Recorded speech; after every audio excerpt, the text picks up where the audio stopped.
Nico, I think the biggest question coming out of the game yesterday is, did Manchester City blow the league last night? What are your thoughts?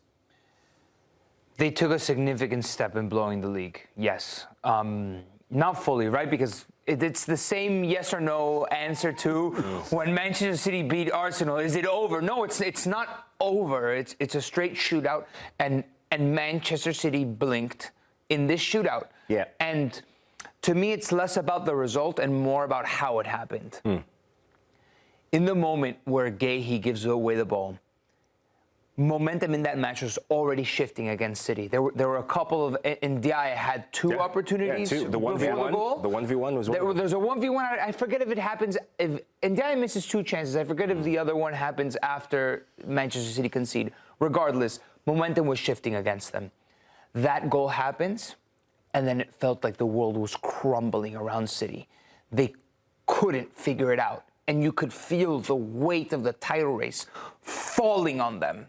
It slipped through their hands, and I feel like if they do end up losing the title, if they did blow it here, that Marc Guéhi moment, if you will entertain this, it'll be remembered similarly. It'll evoke similar sentiments as the Stevie G slip for Liverpool. I think, it's a big moment, but you think the moments that he saved them as well. It's like goalkeeping. Nico, tell me what you both think. I saw something quite interesting this morning. It was the way, because when you were going through the highlights there, it's 67th minute that Everton equalised. So although the goal possibly, you could say, was coming, there was a change at half-time. Did City mismanage the game? And also, when you looked at the starting 11, there are only 4 players in that starting 11 that have got winners' medals, Premier League winners' medals with City. Do you think there was a case of, we keep talking about City, been there and done it, course and distance. Yeah. Did the game get away from them last night? Possibly because the experience wasn't on the pitch. I think, Nico, you'd pointed something out after the Burnley match where we came in and we said City got the job done. But there was always something that made me feel uneasy about watching that match, and it really reflected itself in this match. You cannot understate the impact and the void of not having Rodri in this game, right? No. You talked about the players missing. He was the biggest player missing in this match. Rodri's on the pitch. I don't think Everton gets even close to a sniff. Shoulda, woulda, coulda, though. Rodri wasn't on the pitch. Nico Gonzalez was on the pitch. And I was really disappointed with his display. But it's not just him alone. You just see the City side that when you saw those 20 minutes of just chaos, when you saw them losing control, it just felt that they forgot every single thing, the mental edge that we'd given them an edge for in the Carabao Cup. Yeah. Every single thing they built up in that moment just went out the window. But it's strange because Kusanov and Guéhi, recently, we've been giving them flowers. They've been terrific together. Kusanov came through a really difficult patch. Marc Guéhi has been rock solid as well. So it's moments, Geoff. Yeah. It's moments. You can lose a title in a moment when the stakes are so high, when the margins are razor thin, because they are razor thin. It's blow for blow, right now between Arsenal and Manchester City. You can be playing well and then have such a catastrophic mistake, because what Marc Guéhi did was absolutely catastrophic. I would say almost uncharacteristic for somebody who was playing so well. When the ball goes, when you see the replay, I'm looking at him. And he as soon as he hits it, he knows, because he knows, I've done it. Yeah. I can't do anything. But he recognizes it. It's not like, he knew the moment the ball left his foot that he had messed up. There's something to be said about Arsenal, regardless if there's a match in hand between the two teams. There's something to be said about a 5-point lead. Like, psychologically, it's they have to.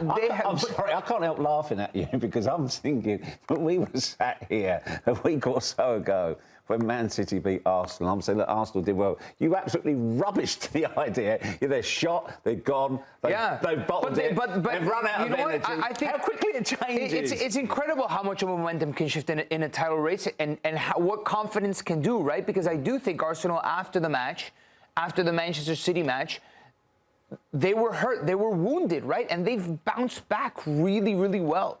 Well, there's an argument they only played well against Fulham because the pressure is off, because they thought, okay, over to City now. It's down to. I think the big thing is, and we've seen this, where City were having games where they played first, and then Arsenal went and played, right? Yeah, the timing. The advantage in the Premier League title is going to come down to when you play first. You put the pressure, when you get the job done, you go and put the pressure on Arsenal, which is what City were doing. This time, Arsenal had 2 matches. They put all the pressure on Manchester City in a game that was a toss-up. I don't care what you say, and when we look at the remaining fixtures, Nico, how do you see this going out? First of all, I think it all hinges on the West Ham match. But before we get into like the 3 points here, 1 point here, can I just say I think it's pretty poor from the Premier League scheduling department. I understand that it's very difficult, but when we're talking about domestic football, the premier tournament in world football can't be having this. The leader is 2 points ahead, is 2 games ahead, and the team trailing is 2 games back. Like by this time in the season, it's May already. They need to be going game for game, week for week. Yeah, it doesn't happen though. No, also a thing to think about in between that Palace and Bournemouth game, they're going to be playing in the FA Cup final. Yep. And 3 games in 7 days. And Arsenal, in between the West Ham and Burnley match, right before the West Ham match, there's an Atlético Madrid game, and potentially after the Crystal Palace match, there's a Champions League final, right? So, listen, I think City's got to beat Brentford, but first comes the West Ham match. No, they play Brentford. Yeah, they play first. Brentford is the Saturday, West Ham's the Sunday. This weekend. Okay, give them the win at Brentford, and I think then comes Arsenal at West. Nico, not so easy. Brentford, high flying at the moment. I know. Chasing for Europe. But so it could be over before the West Ham. If City don't win, but I don't want it to be over in this then and there. So let's just give it a win, please. Yep. West Ham. Ooh. Do not rubbish West Ham. The 3-0 loss to Brentford does not tell the whole story. I wouldn't go as far as to say robbed, but they were a lot better than the 3-0 loss. They're fighting for their lives, Nico. They will give Arsenal a right. Then they've done Arsenal in a title run before at the stadium. I'm willing to give a draw there, just to make this exciting. Okay. If it's a draw, the title race is back on. Sure. Well, it's back to 3 points. It's back to 3 points. Without a doubt. City have that game and then in hand. Crystal Palace makes up the game. Yeah. City makes up the game with Crystal Palace. Yeah. Right? I'll give you a hint. Oliver Glasner's come out after the recent match and said Conference League is their only focus right now. Premier League games, they're just for training sessions, pretty much. Give them the win. They're free hits.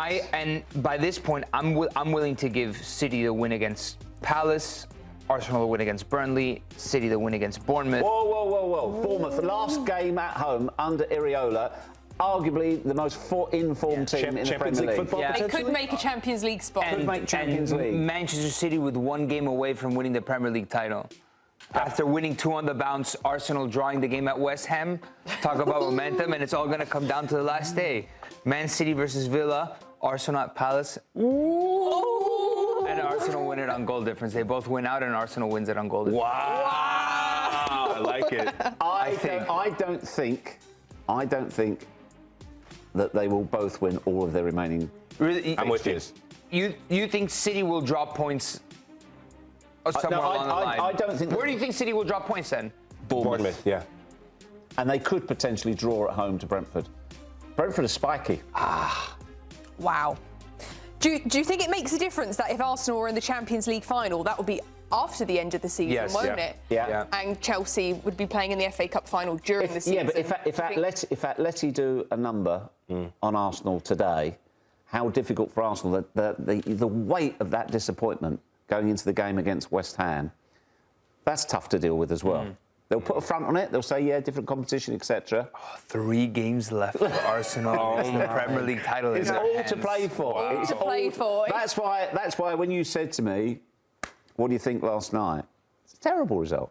Thanks for watching this video from Morning Footy. For all news and insights regarding leagues around the world like EFL, Serie A, and all UEFA competitions, both men's and women's, don't forget to sign up for Paramount+.